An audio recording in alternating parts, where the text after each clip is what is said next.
J'ai engagé le Césaire dans cette démarche, avant de vous raconter le conte, de cette démarche de médiation de projet, sans d'ailleurs savoir que c'en serait une, tout au moins au début de la démarche. Alors d'abord, tout simplement pour des raisons personnelles, sans parler de médiation qui serait peut-être exagéré de le prononcer de cette manière-là, mais j'ai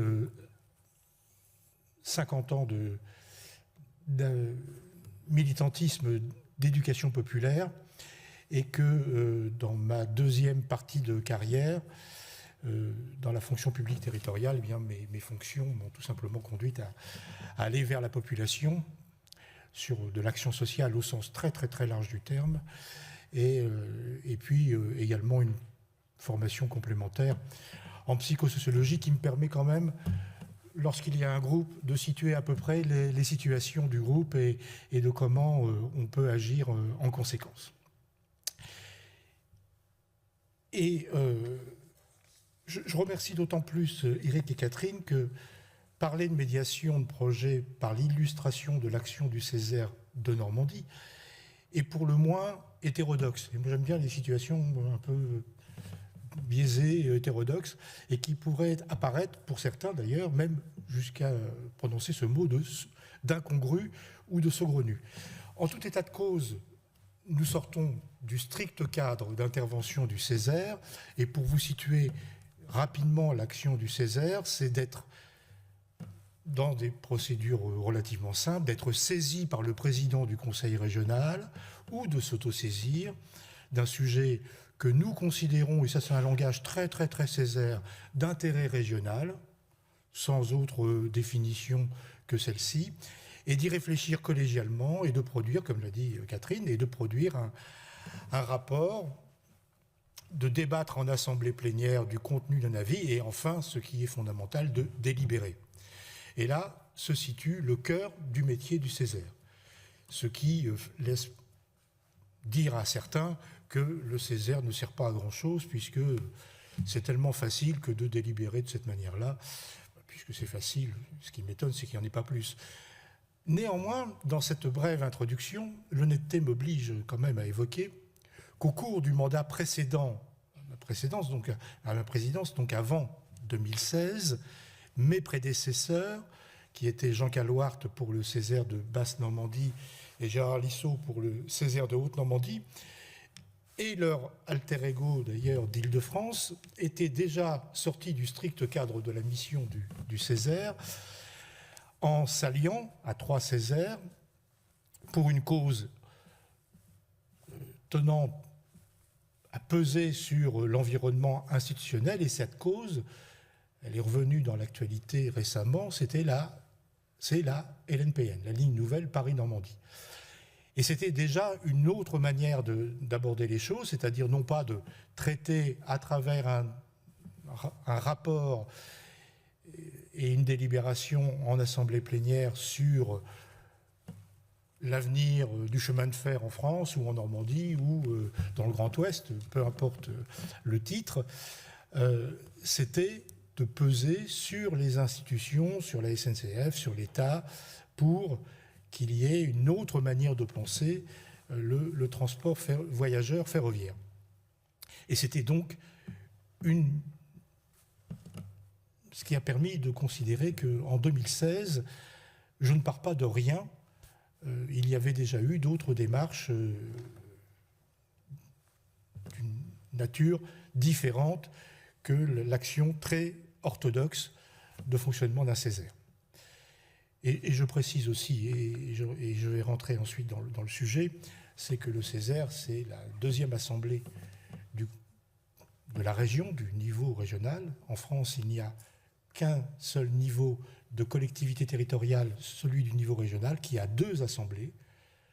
Celle que l'on connaît parce que théoriquement on va voter, c'est le conseil régional, avec un président qui en général a une notoriété nettement supérieure à celle du président ou de la présidente du Césaire, c'est Hervé Morin. Et puis la deuxième assemblée, qui n'est pas élue, nous sommes désignés par le préfet, et parce que nous sommes représentants du patronat ou de syndicats de salariés ou d'associations.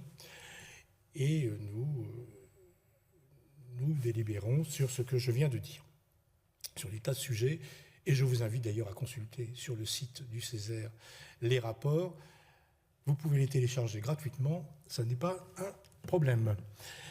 Et donc nous avons conduit des travaux aussi dans lesquels la médiation est présente, en plus de Chapelle Darblay. Ça a été le cas sur la gouvernance du Mont-Saint-Michel, et ça c'était dans les années 2016-2017. Le grand débat, j'ai déjà cité. L'incendie de Lubrizol, qui n'a pas été un travail de médiation, mais pour lequel nous étions intervenus tout de même pour approcher les problématiques autrement que ce qui pouvait apparaître très rapidement après l'incendie, notamment en procès industriel. Et puis la crise du Covid et la toute dernière action qui a été la tourbière de Baute-sur-Sèvre, une tourbière dans le département de la Manche, et qui était quasiment, ou presque, une monographie. Et pour évoquer la médiation de projet concernant la filière papetière, plusieurs options s'offrent à moi quand j'ai réfléchi à la manière dont je pouvais vous présenter les choses. Et la première, factuelle, des dates, et ça commence, alors pas tout à fait pour Chapelle Darblay, mais dans la démarche dans laquelle nous allons entrer, ça commence le 27 janvier 2021, où là, la mission d'information parlementaire sur la filière du recyclage du papier recyclé est enregistrée. Et la rapporteure est une députée qui s'appelle Camille Galliard-Minier, qui est députée de la première circonscription de l'Isère, personne que nous allons retrouver dans mon récit à plusieurs moments, quasiment pendant tout le récit d'ailleurs. Pour vous situer la réflexion du moment, c'est que pour la mission parlementaire, la filière du recyclage du papier traverse depuis plusieurs années une crise structurelle, et la fermeture du site du PM Chapelle Darblay est le point de départ de la mission d'information.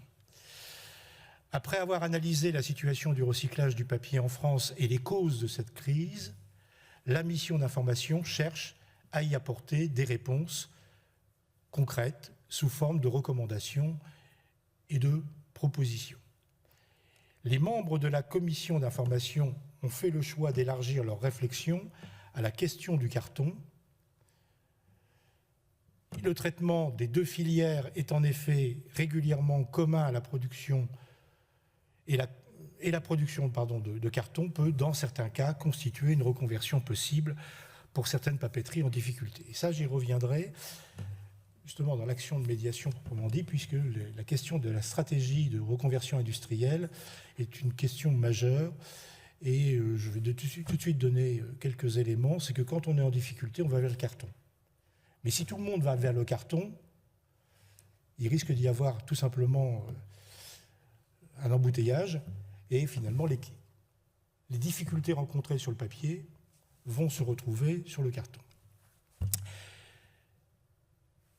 À l'origine de l'action du Césaire, une série de rendez-vous, dans un premier temps, le 26 janvier 2021, soit la veille de l'enregistrement du rapport parlementaire, mais c'est pur hasard, puisqu'à l'époque, nous ne savions même pas qu'elle existait, cette mission parlementaire,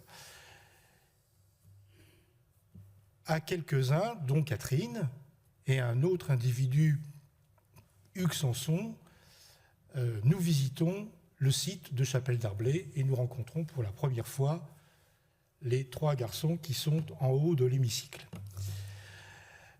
Et accompagnés du directeur adjoint du Césaire de l'époque, Damien Éclenché.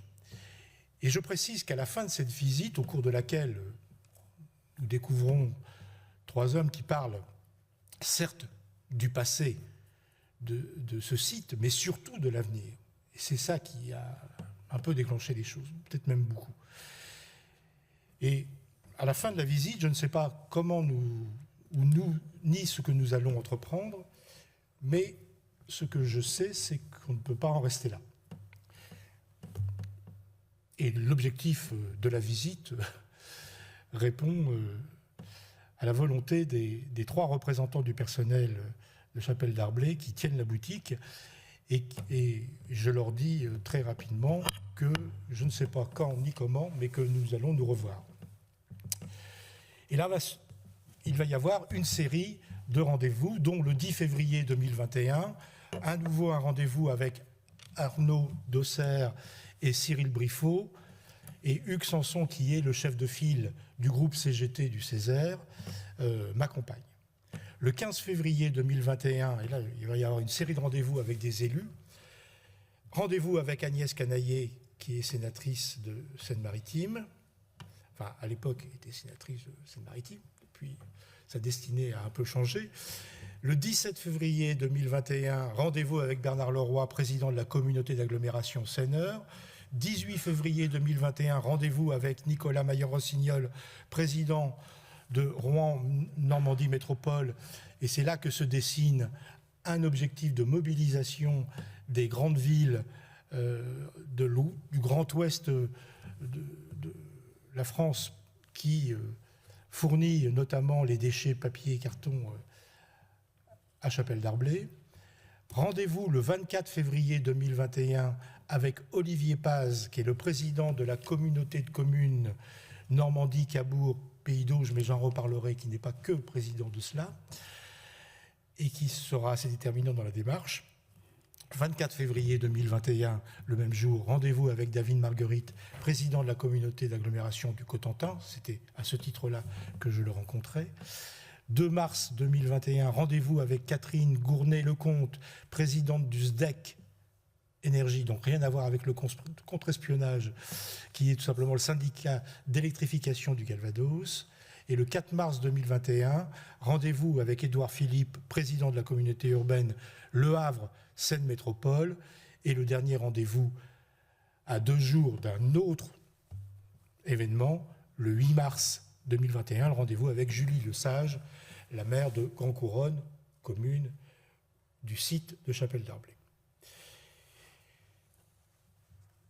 Et finalement, le rendez-vous qui est donné, c'est un événement de sensibilisation des élus et des acteurs socio-professionnels que nous organisons dans cet hémicycle le 10 mars 2021.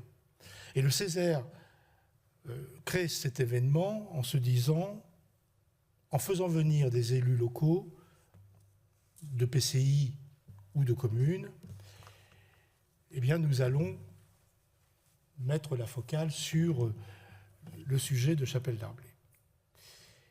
Et c'est quantitativement un succès, puisque si on additionne le nombre de personnes présentes dans l'hémicycle, puis plus les personnes qui sont sur YouTube et à distance aussi par un autre canal, nous atteignons 200 personnes. Pour quelque chose qui aurait pu être confidentiel, c'était pas si mal. Et c'est surtout la nature même des personnes assistant à la réunion, beaucoup d'élus locaux, beaucoup de représentants de PCI, par effet de cascade de syndicats de valorisation des déchets, enfin de collecte et de valorisation des déchets.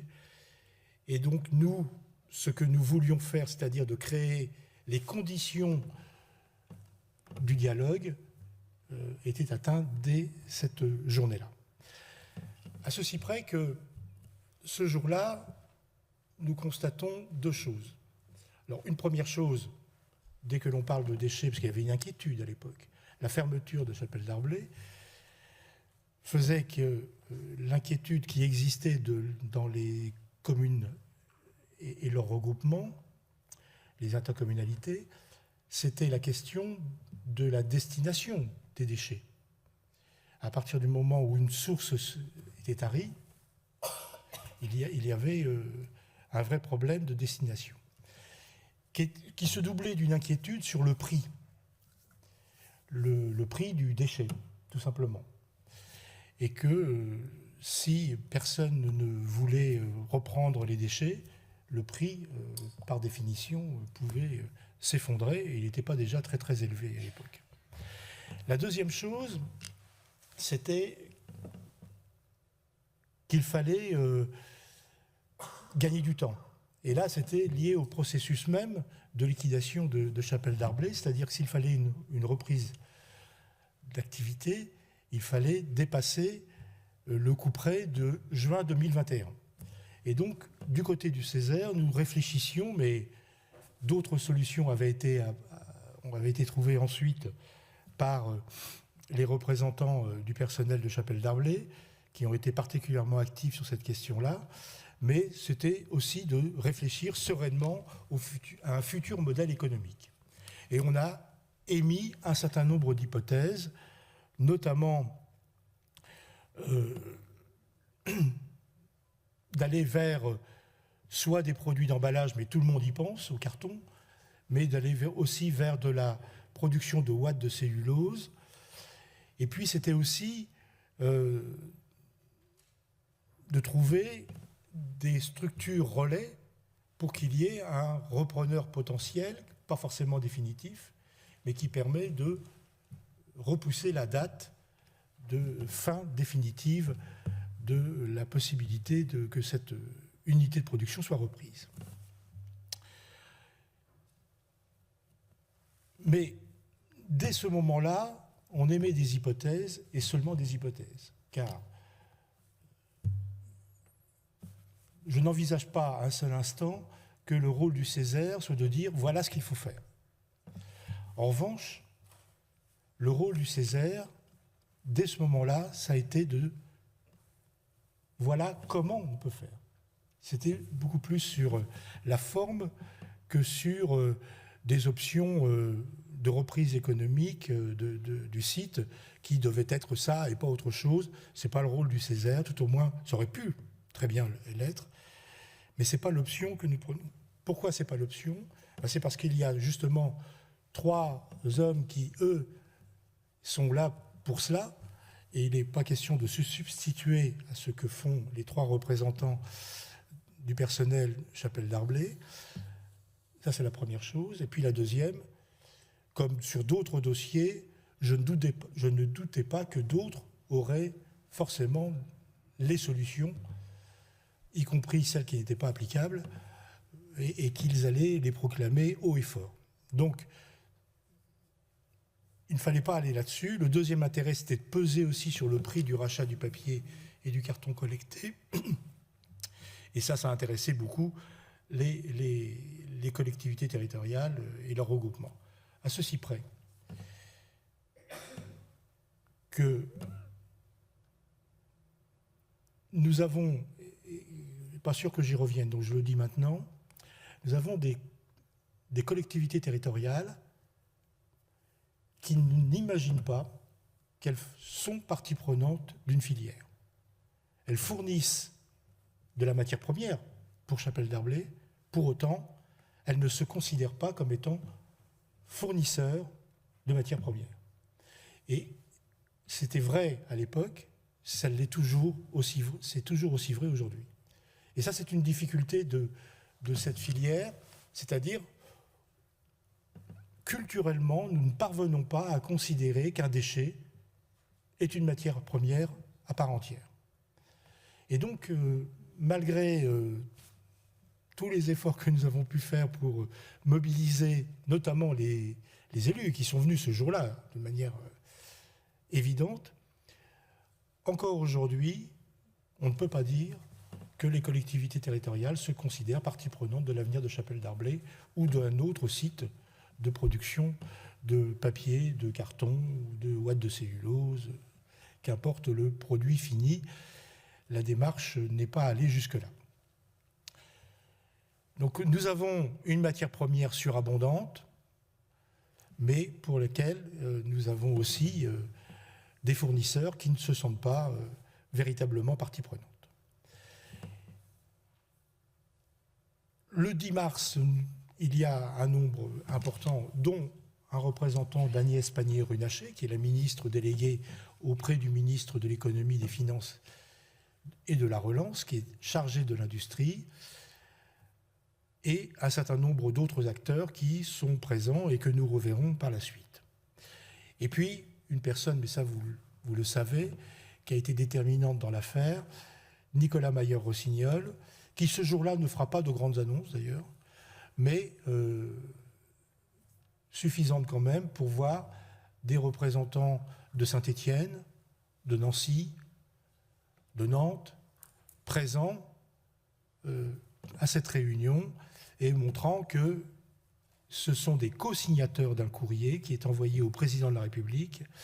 Et évidemment, ça participe aussi de l'action, non pas du Césaire en tant que tel, mais de l'action des représentants du personnel de Chapelle Darblay pour donner une notoriété à cette action, qui est tout aussi important que trouver des solutions. Et le concours de l'État, ce jour-là, est demandé, et des solutions d'intervention de la puissance publique, préemption, création d'une société d'économie mixte ou d'une SIC, sont à l'étude et annoncées en étude ce jour-là. Une réunion opérationnelle est envisagée dès ce jour-là, dès le soir du 10 mars. Et pour cela, il va y avoir un certain nombre de réunions préparatoires. Encore une fois, on ne sait pas ce qu'on va faire. Pas encore. On a fait le 10 mars. Ça a eu du succès. Il y a eu du monde. Il y a eu des choses qui ont été dites, prononcées. Mais on ne sait pas encore quoi faire de cette matière-là, à une seule chose quand même. C'est que ça révèle déjà, le 10 mars, que la filière papier est mal organisée.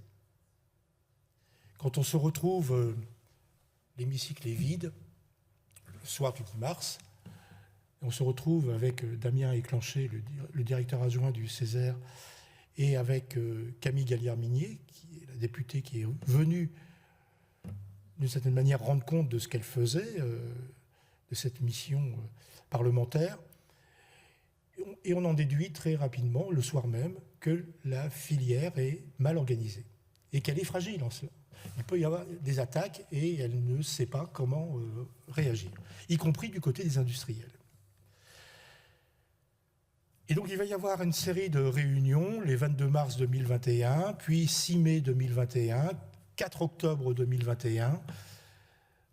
Alors, avant le 4 octobre, évidemment, on décide de créer une manifestation à nouveau, un peu comme ici à Rouen, mais cette fois-ci à Paris, et cette fois-ci simplement avec les acteurs de la filière.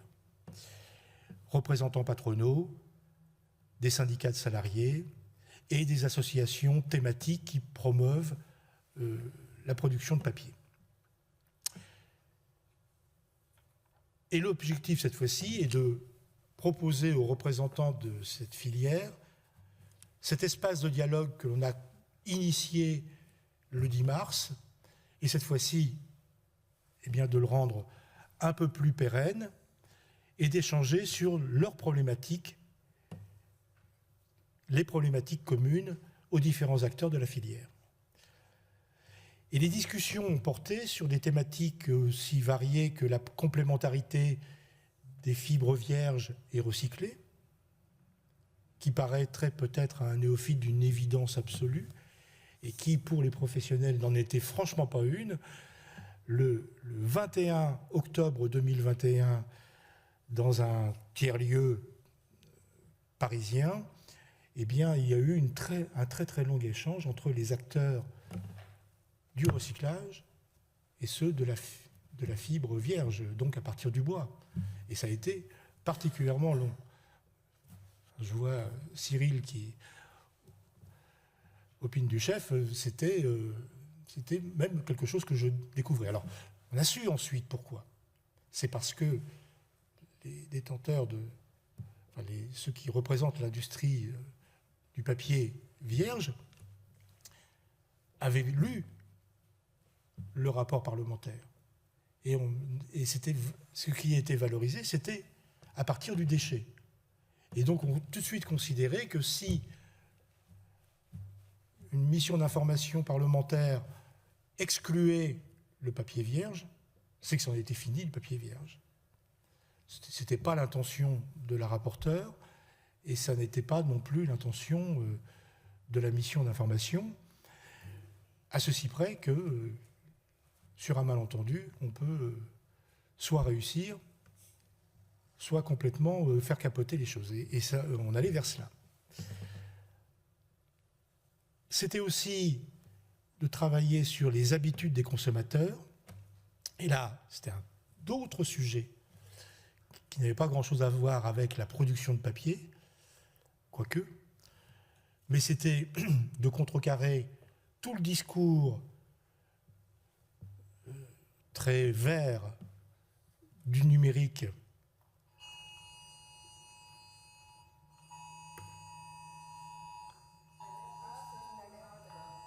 Oh merde. Alors c'est un exercice de sécurité civile, ne vous inquiétez pas, c'est du faux. Oui. C'est un exercice d'alerte lancé par la préfecture sur la zone industrielle de Rouen. Voilà, c'est un exercice de sécurité civile, pas d'inquiétude.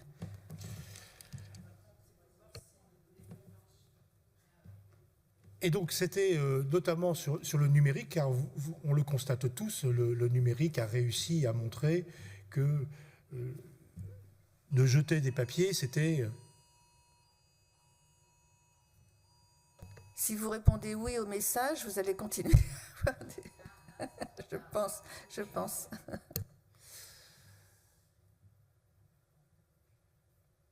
Et donc, si on jette du papier ou si on achète du papier, on est un mauvais citoyen, puisque on arrache des arbres, on détruit les forêts. C'est tout le discours très bienveillant envers le numérique. Et aujourd'hui, la petite facturette en caisse du supermarché, l'accepter, c'est en creux refuser le mail. Or, c'est le mail qui est vertueux et pas la facturette.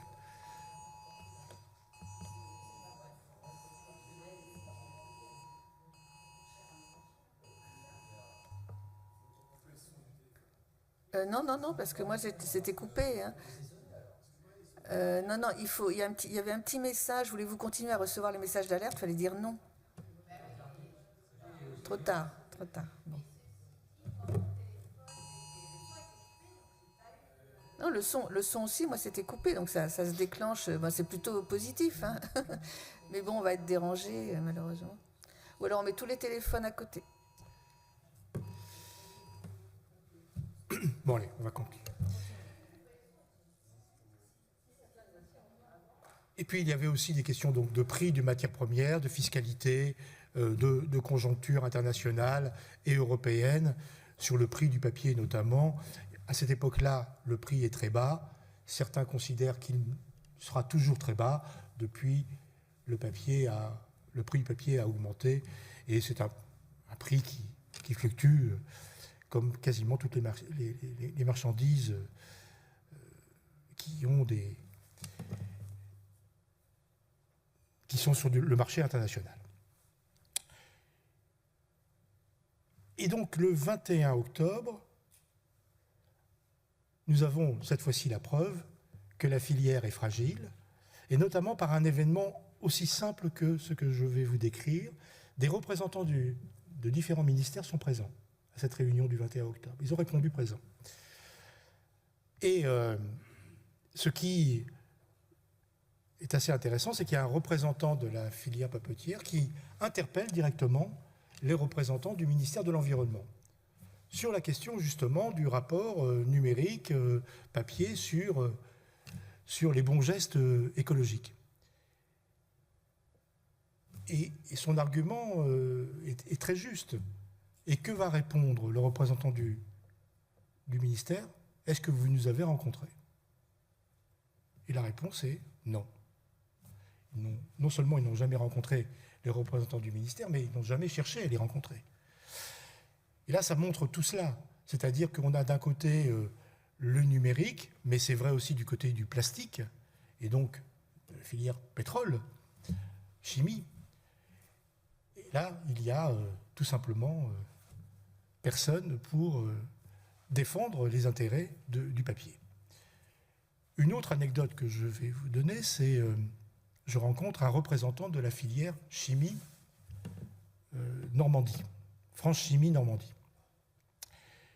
Et on discute, comme on discutait de plein de sujets. Et puis, à un moment, il m'interrompt, il me dit « Mais je ne comprends pas, là. Tu me parles de la papeterie, mais pourquoi tu me parles de la papeterie ?»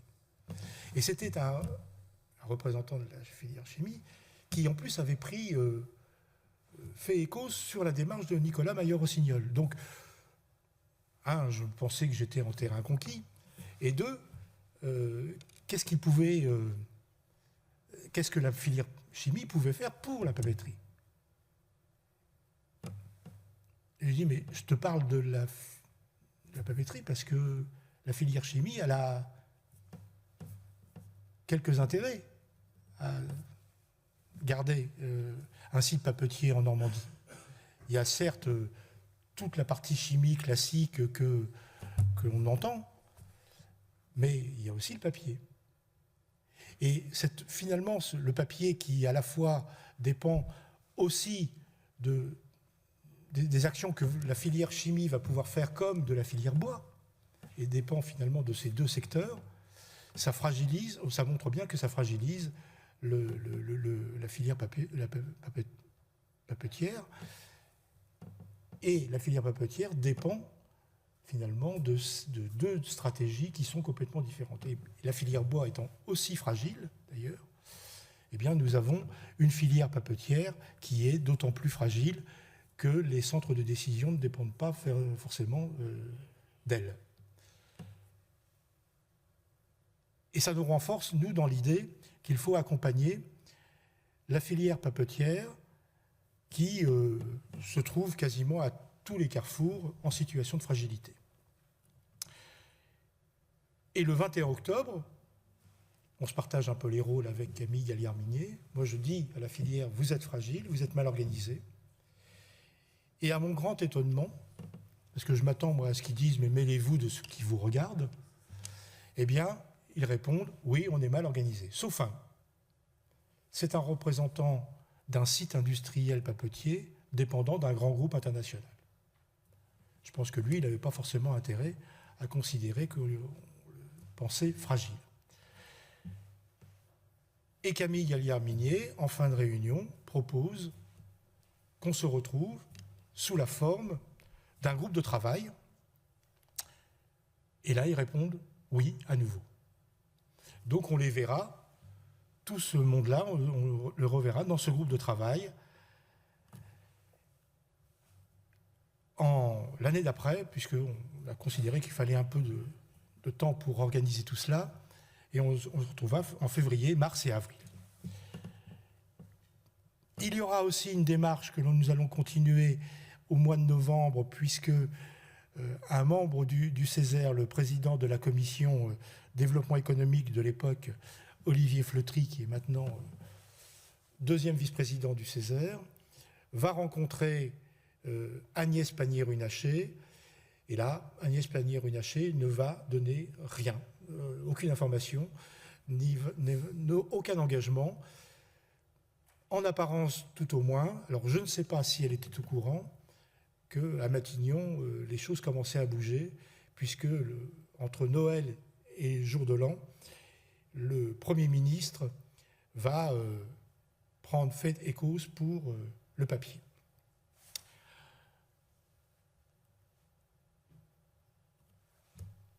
Nous allons donc avoir ce groupe de travail qui va se réunir les 10 février, 3 mars et 5 avril 2022.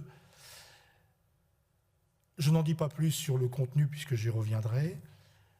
Et nous allons travailler sur renforcer la capacité d'organisation de la filière, puisque dans ce groupe de travail, nous allons nous réunir 3 fois gratuitement au CESE, au Palais d'Iéna.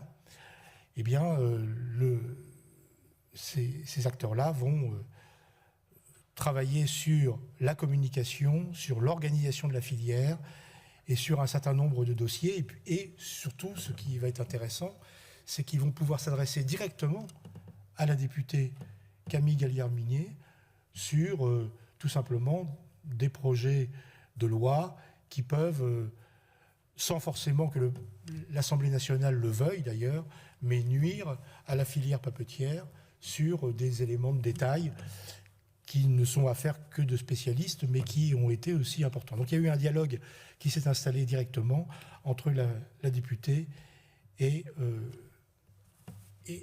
les représentants de la filière, patrons, syndicats et associations.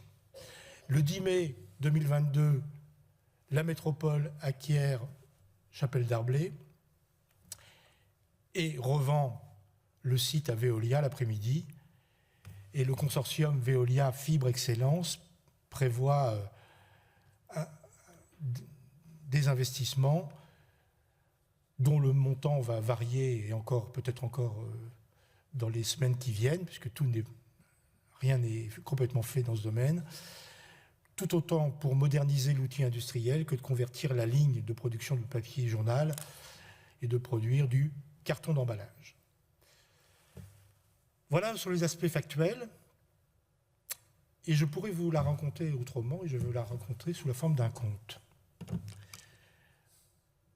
Et comme tous les contes, ça commence par « Il était une fois ». Il était une fois une usine. Elle se nomme Chapelle Darblay. Elle fabrique du papier à partir des déchets, et elle a connu par le passé des soubresauts, mais poursuivait son activité. Les plus anciens racontent que lorsqu'elle voit le jour où son activité commence en 1927, la papeterie s'appelle Sonopa. Dans les années 30, c'est une des plus grandes, les plus importantes de France. En 1959, suite à son rachat, elle devient Darblay. Puis en 1968, avec la fusion entre Chapelle et Darblay, elle adopte ce nom de Chapelle Darblay. En dépit de plusieurs reprises, nul ne pourra plus changer le nom. Ce n'est plus une usine qui porte ce nom, ce n'est pas seulement un site, c'est désormais une population, les Papchap. Il était une fois Chapelle Darblay qui tout à coup, en juillet 2020, devient silencieuse. Ses machines s'arrêtent, son propriétaire UPM décide de cesser son activité. Le 16 juin précédent, la fin est annoncée. Le plan social actant la fermeture du site et le licenciement des 228 salariés est présenté au CSE central. Il était une fois une superbe papeterie qui allait mourir. C'est la fin. Que voulez-vous, la production de papier en France ne peut pas concurrencer celle des pays à bas coût, disaient certains. Que voulez-vous, le prix du papier est au plus bas, jamais il ne remontera, disaient d'autres. Il fallait bien que ça arrive un jour, entendait-on. C'est malheureux, mais c'est ainsi, disaient encore d'autres. Mes pauvres messieurs, que voulez-vous que l'on fasse ? Disaient beaucoup. De toute façon, le numérique va bientôt tout remplacer. Et par ailleurs, on a besoin de place pour fabriquer de l'hydrogène. Car c'est cela l'avenir, proclamait-on. Tout ça, ce sont des citations. Anonymes, mais citations quand même. Il était une fois une superbe papeterie, Chapelle Darblay, qui en juillet 2020 allait mourir. Point final. Autre sujet. Mais dans un bâtiment, le plus frêle des bâtiments de ce site, au cœur même de l'usine, 3 hommes ne peuvent se résoudre à l'inéluctable. Moi j'y crois, dit le premier. On va la sauver, dit le deuxième. On va se battre, dit le troisième. Ces 3 hommes sont jeunes, ils sont présents. Peut-être ne sont-ils pas bâtis pour faire ce qu'ils vont faire, mais ils vont le faire. Ce sont des leaders, peut-être ne le savent-ils pas encore. Tout est contre eux. Le propriétaire ne veut pas vendre à un concurrent. Presque tous les élus locaux regardent Chapelle Darblay avec tristesse, certes, mais aussi avec fatalisme. Julien, Arnaud, Cyril sont 3 prénoms inconnus en juillet 2020, et pourtant, ils vont incarner cette extraordinaire histoire de cette extraordinaire fabrique de papier. Il était une fois une papeterie qui allait mourir. Un autre homme y croit. Il s'appelle Philippe. Philippe Martinez, oui, le leader de la CGT, et Cyril, Julien, Arnaud ne sont pas seuls. Il existe une assemblée, le Césaire, et dans le Césaire, il y a un homme. Non, pas moi. Il s'appelle Hugues. Hugues Sanson, c'est le leader du groupe CGT au sein du Césaire. Il téléphone au président du Césaire au début de l'automne 2020. Il lui raconte le début de cette histoire, celle de l'aventure de l'industrie de la papeterie en France et surtout en Normandie. Et le président croit aussitôt que son histoire est vraie. C'est d'accord, Hugues, organisons une visite du site. Il était une fois une crise sanitaire qui, avec ses caprices, fit annuler une première visite. Puis le 25 janvier 2021, une délégation du Césaire se rend sur le site. Arnaud, Cyril, Julien racontent l'histoire de Chapelle Darblay. Et c'est une très belle histoire, elle est vraie. Et surtout, elle ne doit pas s'arrêter là, parce qu'ils décrivent, je sors du conte, et ça a été déterminant, ils décrivent un avenir possible. Ils racontent l'avenir de la production papetière en France. Ils disent que le papier est notre avenir. Ils racontent que la chaudière biomasse de l'usine peut chauffer plusieurs milliers de logements. Ils racontent qu'en massifiant le fret, on peut faire baisser les coûts des transports des déchets. Ils racontent que des coopérations sont possibles. Ils racontent que Chapelle Darblay a une dimension économique, sociale et environnementale. L'acronyme de Césaire, Conseil économique, social et environnemental. Le 10 mars 2021, le Césaire entre dans son histoire et 200 personnes assistent à ce moment. Ce sont pour l'essentiel des collectivités territoriales, dont la métropole de Rouen. Alors, le 10 mars, pour mobiliser, il faut convaincre. Et pendant plusieurs semaines,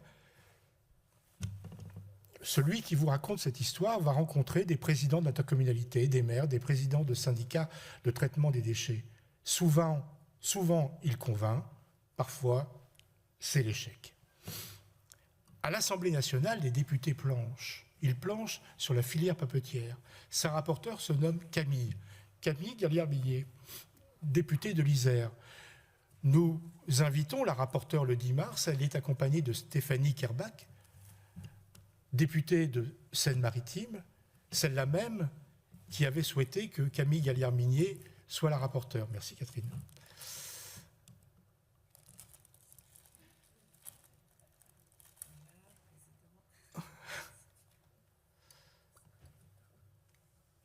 Je suis un peu perdu, j'ai bougé ma souris. Je vais retrouver. Le 10 mars 2021, beaucoup de collectivités territoriales sont présentes, y croient et surtout donnent un élan. Il était une fois un président de la métropole de Rouen, il se nomme Nicolas Maillot-Rossignol. Il croit en la capacité d'action de la puissance publique. Pourtant, peu mise sur cette solution. La presse, encore moins. On entend ces questions le jour du 10 mars. Mais quels moyens de puissance publique est-il capable d'utiliser? Osera-t-il? En aura-t-il les moyens? Financiers, évidemment. Quoique un peu aussi législatifs. Avec obstination, avec méthode et surtout avec les conseils juridiques nécessaires, le président de la métropole de Rouen va construire la préemption de Chapelle Darblay et l'achat des machines. Pendant ce temps-là, Arnaud, Julien, Cyril ne vont pas cesser leur contact. Ils vont continuer à raconter l'avenir de Chapelle Darblay, de plus en plus réaliste, de plus en plus possible, de plus en plus crédible. Ils vont faire réaliser des études que personne ne fait. Ils vont contacter des chefs d'entreprise qui vont produire des offres non engageantes et qui permettront de reculer l'heure fatidique de fin sans rachat. Ils vont être en relation avec des ONG qui démultiplieront leur notoriété. Je suspends le compte. C'est ça qui importe. C'est qu'il y a eu différentes actions simultanées. Ça pouvait être évoqué de manière désordonnée, mais il y avait un sens, une direction qui faisait que non seulement il fallait développer de la notoriété, Parfois, les décideurs n'aiment pas les choses trop connues. Il fallait aussi qu'il y ait une mobilisation d'acteurs, notamment pour le rachat du site, mais il fallait aussi que certains chefs d'entreprise produisent ces propositions non engageantes, ces offres non engageantes. Et c'est ça qui a contribué. Et un jour où on fêtait le rachat par Veolia sur le site, il y avait des merguez, c'était ces chefs d'entreprise qui avaient fait ces offres non engageantes étaient très fiers de raconter qu'elles avaient fait ces offres. Et tout cela a participé. Et pendant ce temps-là, des décideurs sont en relation avec les possibles repreneurs. À la fin de l'automne 2021, tout est possible, comme tout peut s'arrêter. Et il en faut peu pour tout remettre en cause. Pendant ce temps-là, à la fin de l'automne 2021, Olivier, au nom du Césaire, Olivier Fleutry, va défendre la cause de Chapelle Darblay auprès de la ministre de l'Industrie. Et à cette période, rien n'est gagné. Pendant ce temps-là, le Premier ministre Jean Castex tranche. Entre Noël et la Saint-Sylvestre 2021, il tranche en faveur d'une reprise papetière. Pendant ce temps-là, avec Camille Galliard-Mignet, nous poursuivons le travail avec l'ensemble de la filière papetière en France au cours des mois d'octobre 2021 et février, mars et avril 2022. Pendant ce temps-là, en mars, la déclaration de préemption est adoptée à l'unanimité en Conseil de la métropole. Que de chemin parcouru. Et nous y sommes presque. Puis, une période de silence, chacun retient son souffle. Y aura-t-il des recours ? Et ce jour arriva, le 10 mai 2022, la métropole préempte Chapelle Darblay le matin, revend à Veolia en partenariat avec Fibre Excellence l'après-midi. Tout n'est pas acquis. À Veolia et à Fibre Excellence, et surtout à Fibre Excellence, de faire ce qu'elles ont promis. Le 5 avril 2021, c'est la dernière réunion avec la filière papetière. Camille Galliard-Mignet dit au président du Césaire « Sans vous, je ne me serais pas lancé dans cette aventure. » Et je lui répondis « Sans vous, je ne me serais pas lancé dans cette aventure. » C'est bien cette action collective. Mais j'y reviendrai à cette journée du 5 avril 2021. D'abord, fin du compte. Une analyse des acteurs en présence. D'abord, et contrairement à ce que certains pourraient croire, même si le Césaire est jugé peut-être de peu d'importance, même s'il n'a pas de moyens réglementaires, on ne refuse jamais un rendez-vous à un président de Césaire. Parfois, il faut insister quand même, il ne faut pas non plus penser que les choses sont si simples que ça. Et par conséquent, au moment du grand débat dont j'ai déjà parlé, et du moment des Gilets jaunes, comme pour organiser une réunion le 10 mars de cette année-là, en arpentant la région dans toutes les directions pour sensibiliser les principaux acteurs, pour qu'ils soient présents, les rendez-vous ont été obtenus. Quand j'initie cette démarche, je ne sais pas ce que je vais trouver. Vais-je recueillir de l'adhésion ou du scepticisme ou même du refus ? Je n'en savais rien. Comme je ne savais pas ce que j'allais découvrir en janvier 2021 en visitant le site papetier. Il me semble que dans ce type de démarche, il faut accepter de ne pas savoir où on va. En contrepartie, il faut savoir comment on y va. De même que si nous avions pris pour argument de défendre le maintien du site Chapelle Darblay en prononçant des axes que j'ai brièvement exposés il y a quelques minutes, créer une SEM, créer une SIC, etc., il n'était pas question de s'arc-bouter sur ce qui nous paraissait certes pertinent, mais ceci ne nous appartenait pas. D'autant plus qu'il y avait quand même un débat au sein du Césaire. Il n'était pas sûr que tout le monde soit persuadé de l'intérêt du maintien de l'activité de Chapelle Darblay. Il était même sûr que du contraire. Et je parlerai d'une personne déterminante dans cette affaire-là, présidente du conseil régional. Et dans cette phase de sensibilisation, je sais qu'il me faut me garantir de certaines alliances, et à défaut de neutralité. Alors du côté des alliances, j'obtiens très facilement, très rapidement, même pas au bout de 5 minutes d'entretien dans son bureau, l'adhésion d'Olivier Paz.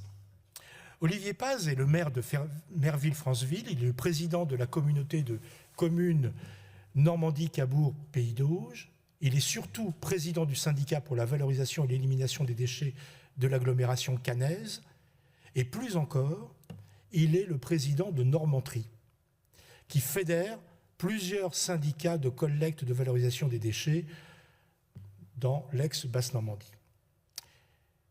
Et le syndicat caennais regroupe 99 communes pour 310 000 habitants. Et donc, Olivier Paz est sur ce sujet-là, peut-être d'autres moins, mais sur ce sujet-là, est un personnage qui compte. Et il compte d'autant plus que Olivier Paz est un proche politique d'Hervé Morin. Ce dernier défend un projet de production hydrogène sur le site même de Chapelle-Darblay. Il me faut donc obtenir la neutralité du président du conseil régional. Et dans ce type de démarche, il me semble que l'analyse de la stratégie d'acteur est précieuse, pour ne pas dire indispensable. Et cette fois-ci, c'est les compétences que j'ai comme consultant qui me servent. Par 2 rendez-vous. Celui d'abord avec David Marguerite, qui me confirme la position de la région. Le second avec Hervé Morin. J'obtiens de sa part, non pas qu'il soit présent à la réunion du 10 mars, ça aurait été une demande exorbitante, mais à minima qu'il soit représenté par un vice-président, et de mon point de vue, il y en a un tout désigné, qui serait le mieux à même de porter la parole politique acceptable pour tous, celui chargé de l'environnement, Hubert Dejean de la Bâtie.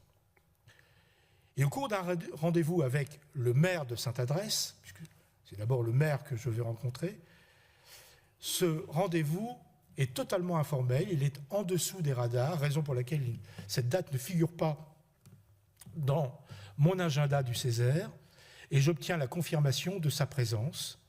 Hervé Morin a tenu parole, et ce sont des moments délicats où là, 2 présidents des 2 assemblées de la même collectivité régionale sont opposés factuellement sur 2 dossiers économiques majeurs, le papier et l'hydrogène, et il est indispensable d'être chacun dans son registre et de n'en pas sortir. Je m'en suis tenu, Hervé Morin également. Ce qui est décisif dans le succès quantitatif et qualitatif de la journée du 10 mars, c'est la présence évidemment de Camille Gallière-Minier et l'engagement de Nicolas Maillé-Rossignol. La presse n'est pas là. Je n'obtiendrai rien d'Édouard Philippe, pas même une présence déléguée polie et silencieuse, qu'un Hubert Dejean de la Bâtie, maire de Sainte-Adresse, aurait très bien pu cumuler avec celui de représentant du président du conseil régional. C'est un homme qui sait faire ce genre de choses et même très bien faire ce type d'exercice, mais Édouard Philippe campera sur sa position. Je ne bougerai pas tant que, j'avais trouvé ça assez curieux, tant que la métropole n'aura pas une définition claire de sa politique économique. Depuis, les 2 hommes se connaissent et s'entendent parfaitement bien. Je pense que ça serait aujourd'hui, Édouard Philippe aurait été présent dans l'hémicycle. Je ne tiendrai pas la présence d'Édouard Philippe ce jour-là. Mais pas seulement de lui, d'autres, mais moins connus, donc on ne les cite pas. À l'issue donc de cette réunion du 10 mars, nous avons la certitude, à l'analyse des contenus des différentes interventions, que la filière est donc mal organisée, fragile, mal structurée. Et nous arrivons donc au 21 octobre, où là je vais parler un peu plus de contenu que ce que je dis pour citer. Je rappelle que, sans doute que personne ne s'en souvient, mais nous, on s'en souvient parce que Catherine n'a pas pu aller à Paris ce jour-là, et que j'ai ramené tout le monde en voiture, ceux qui étaient venus en train, c'est que dans la nuit du 20 au 21 octobre, il y a eu une tempête suffisamment forte pour qu'aucun train du Grand Ouest français ne circule de toute la journée du 21 octobre. Et pour autant, la quasi-totalité des personnes invitées est présente ce jour-là dans ce tiers-lieu à Paris. Et je rappelle que de la filière papetière, tout le monde n'est pas parisien, loin de là. Pas plus les représentants syndicaux, les associations, que les représentants patronaux. Parce que c'était des représentants de sites industriels qui étaient là. Donc c'est quand même un signe, c'est quand même un élément, un critère, un indicateur. Voilà. J'introduis donc la matinée en disant que, en observant la presse régionale partout en France, la fermeture d'un site révèle une absence d'organisation de la filière. L'Assemblée, il se passe le même processus que pour Chapelle Darblay, à chaque fois, la même chose, quasiment la même temporalité. L'Assemblée, à l'exception donc d'une personne dont j'ai déjà parlé, toute l'Assemblée acquiesce, et c'est illustré par un échange, donc par ce représentant de la filière et un représentant du ministère de l'Environnement, qui montre cette fragilité. Au fur et à mesure de la réunion se construisent les suites à donner, et après un bref échange, nous proposons alors, Camille Galliard-Minier et moi-même, de nous retrouver au cours du premier trimestre 2022, et la forme du groupe de travail est acceptée. C'est ce qui sera fait, et nous retrouverons les mêmes, sauf les représentants des ministères, sur les mois de février, mars et avril 2022. Pour les aspects matériels, nous sommes donc hébergés gratuitement au Palais d'Iéna, au CESE. Et le calendrier comprend 3 réunions qui seront animées par Camille Galliard-Minier et moi, avec pour accord que si des suites sont données, alors le groupe poursuivra le travail en s'étant donné au préalable un animateur, et ce qui sera fait dès la 2e réunion, et ainsi la 3e, celle du mois d'avril, sera animée par Camille Galliard-Minier, moi-même, et un représentant de la filière. Au cours de ces 3 réunions, nous avons pu établir en direct donc un dialogue avec la députée et les représentants de la filière, et sur les sujets aussi importants que le lobbying efficace de l'industrie du plastique comme du numérique, permettant de proposer l'infléchissement de textes par trop en faveur du moderne par rapport à une supposée industrie obsolète. Travail nécessaire tout autant sur la forme que sur le fond, mais du chemin reste à parcourir au regard de l'attitude de la restauration rapide que nous pouvons éventuellement constater. Nous n'y allons jamais, mais nous savons qu'il y a du greenwashing qui fait qu'aujourd'hui, on a de la vaisselle en plastique qui est forcément mieux que tout le reste, puisqu'on peut la réutiliser juste après l'avoir lavée. C'est donc écologiquement bien. Alors que la vaisselle en carton, c'est pas bien. Voilà, ce type de choses qui a pu être travaillé. Autre chose qui a été travaillée également, ça a été de rencontrer ce qu'on appelle les grands acheteurs, donc ces plateformes d'achat qui, notamment, ça a été une plateforme d'achat pour les collectivités territoriales qui achètent de la papeterie, et ce qui avait été déjà confirmé par un groupe de travail du Césaire sur les grands acheteurs, c'est que les grands acheteurs ont une fibre patriote très modérée. Très, très modérée. Le seul critère, c'est le prix. Il n'y en a pas d'autre, et c'est tout. Et là, les acheteurs, dont c'est le métier, n'ont que ce critère-là et que cette mission. Ce qui veut dire qu'il y a encore du boulot à faire, y compris d'ailleurs sur ensuite des marques qui ont des discours tout à fait louables. Et je pense, il y a des enseignants ici. La CAMIF, mais ce jour-là, non. Ce jour-là, elle disait que les contraintes n'étaient pas celles qui étaient tout à fait écrites dans le catalogue numérique de cette même marque. Mais c'est vrai pour toutes les autres, absolument toutes les autres. Et c'est ce que nous avions déjà constaté sur un rapport qui est en ligne sur les grands acheteurs. Et puis, il y a eu la question de la communication qui a été aussi travaillée. Et le groupe de travail, le soir de ce mois d'avril où on se sépare, eh bien, le groupe de travail terminera et produira un document qui est interne à la filière, mais ce document existe et il est finalisé. Alors, la mission de médiation est-elle accomplie? Je pense qu'elle l'a été. On aurait poursuivi encore sur quelques dates, mai, juin, septembre. Je pense qu'on aurait pu poursuivre ce travail. Est-ce que la mission de la filière est terminée? Certainement pas. Mais une médiation n'a qu'un temps, me semble-t-il, temps qui, selon moi, doit être sur une durée déterminée. Alors, je voulais terminer en interne au Césaire. À cette époque-là, je demande un mandat au bureau, parce que le président du Césaire a cette particularité d'être le chef de personne. Il n'a pas de majorité, il n'y a pas de minorité dans un Césaire. Et surtout, ça n'a rien à voir avec un président d'une collectivité territoriale qui est élu parce qu'il a obtenu une majorité. Et en plus, avec le jeu d'amplification du premier arrivé, il est sûr d'avoir acquis cette majorité. Le président du Césaire, ce n'est pas le cas. Ni la présidente, d'ailleurs. Ce n'est pas une affaire de genre.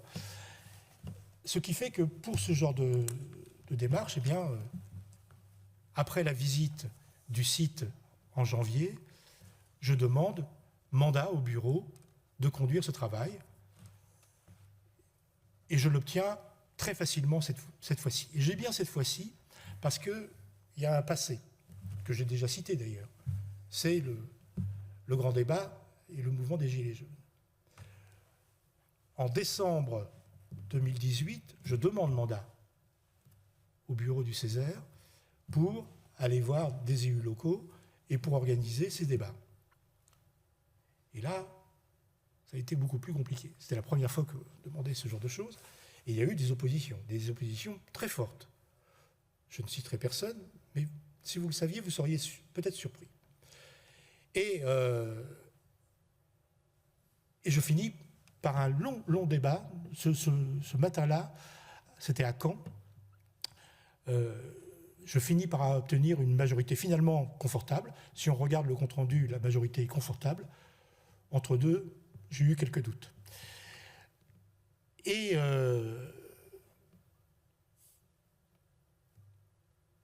finalement, ce débat sera une réussite quantitative et qualitative. Alors quantitative parce que je sors presque dans l'improvisation en bureau, je dis mais on va faire une dizaine de débats, on en fera 32, et qui réunira à peu près 2000 Normands. Et qui, surtout, et ça c'est l'aspect qualitatif, infléchira le fond de doctrine du Césaire sur un sujet, les mobilités, alors que nous étions plutôt sur les mobilités, ça doit être quelque chose de le plus vite, plus fort. Hein, il fallait que les trains aillent vite, confortable, d'accord, mais surtout que ça aille vite. C'est pas du tout ce que les 2000 Normands nous ont dit dans les 32 débats. Ils ont dit non, nous on veut que ça parte à l'heure et que ça arrive à l'heure, un train. Le plus vite, on s'en débrouille. D'abord, de plus en plus, ce sont des métiers du tertiaire. Donc, on bosse dans le train. Quand on arrive à Montparnasse, ça c'est un exemple sur le Paris-Granville, qui n'est pas le train le plus rapide du monde, eh bien, même eux disaient, les riverains de Vire disaient, mais on veut arriver à l'heure. Et donc, ça a complètement infléchi notre manière de penser les choses. Et au même moment que le grand débat, eh bien, nous avons un groupe de travail qui bosse sur les mobilités ferroviaires.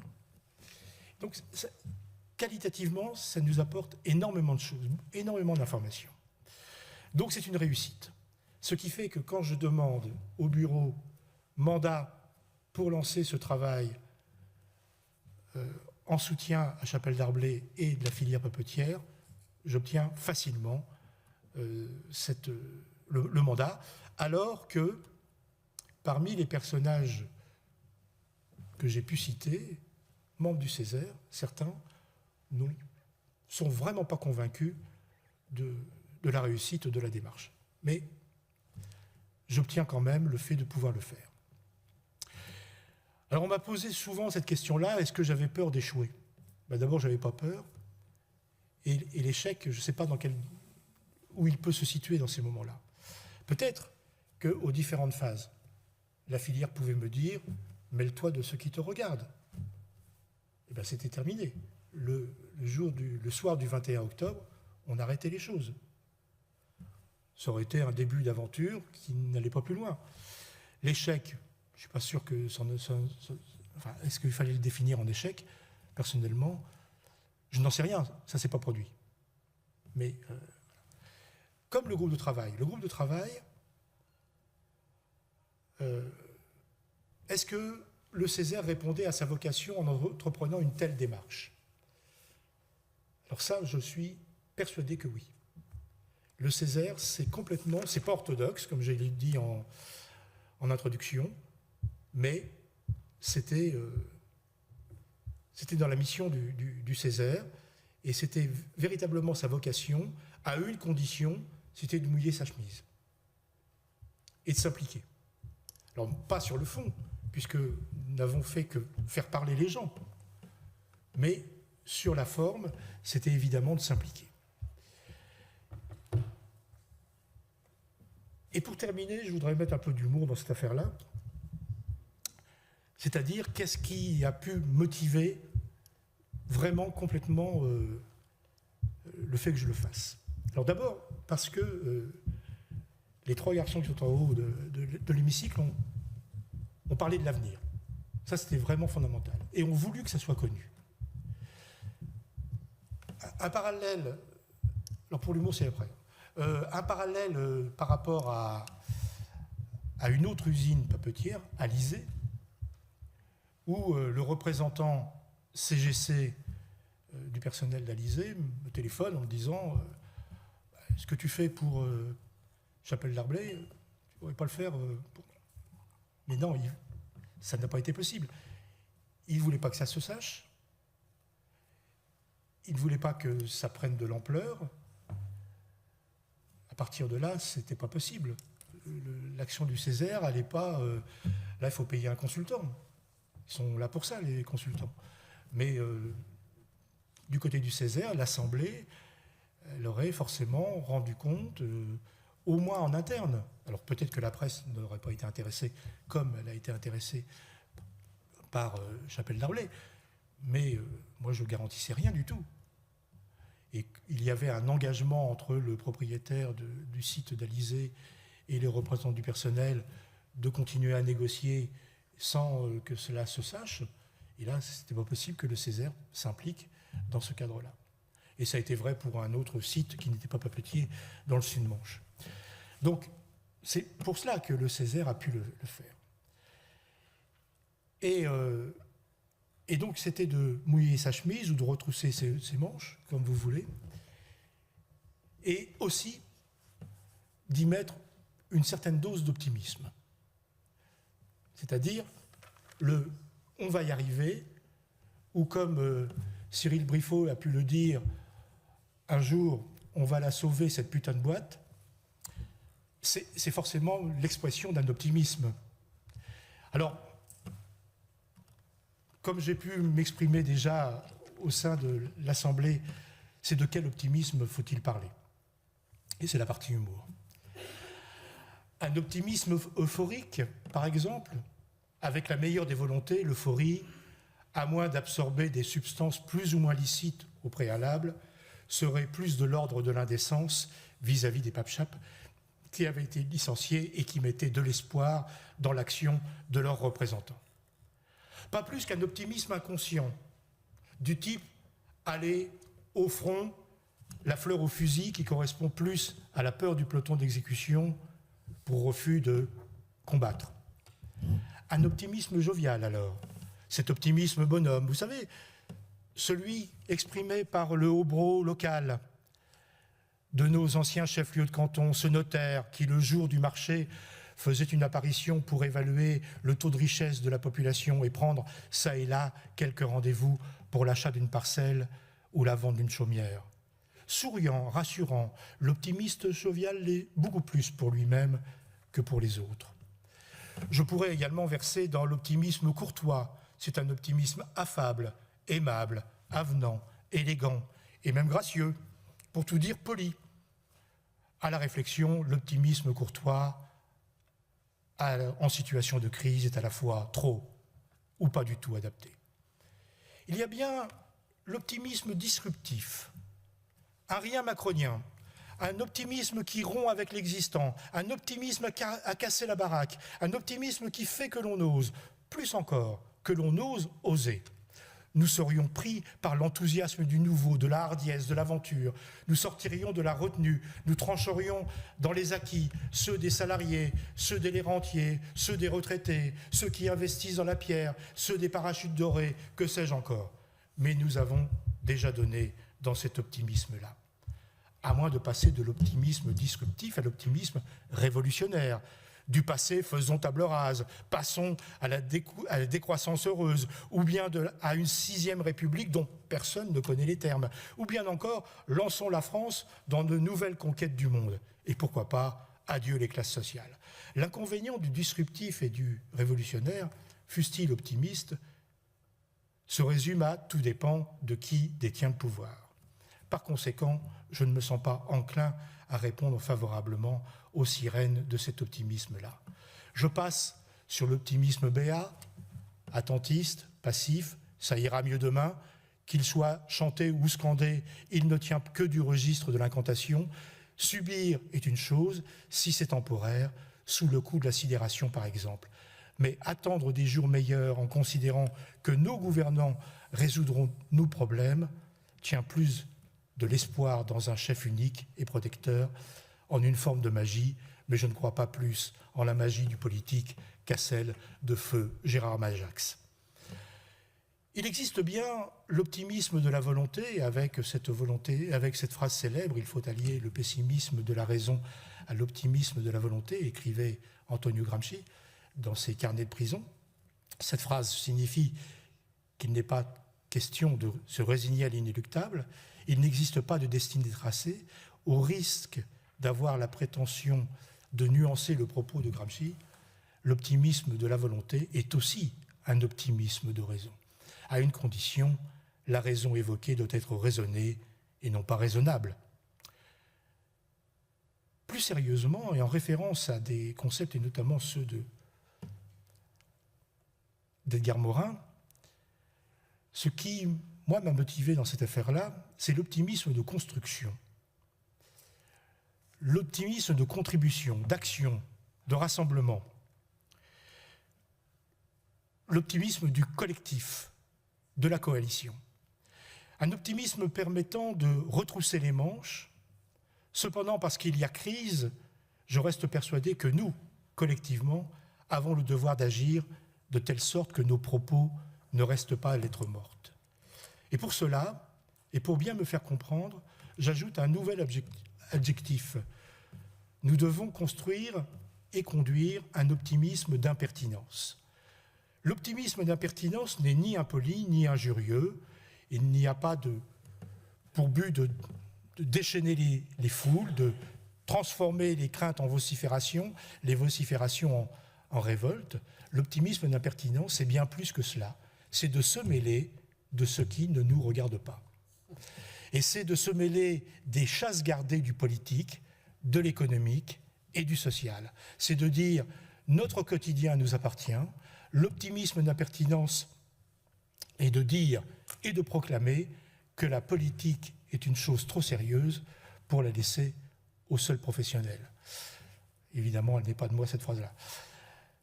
Ma raison m'a poussé à cela et qui a été de montrer notre optimisme contributif et impertinent. Je vous remercie.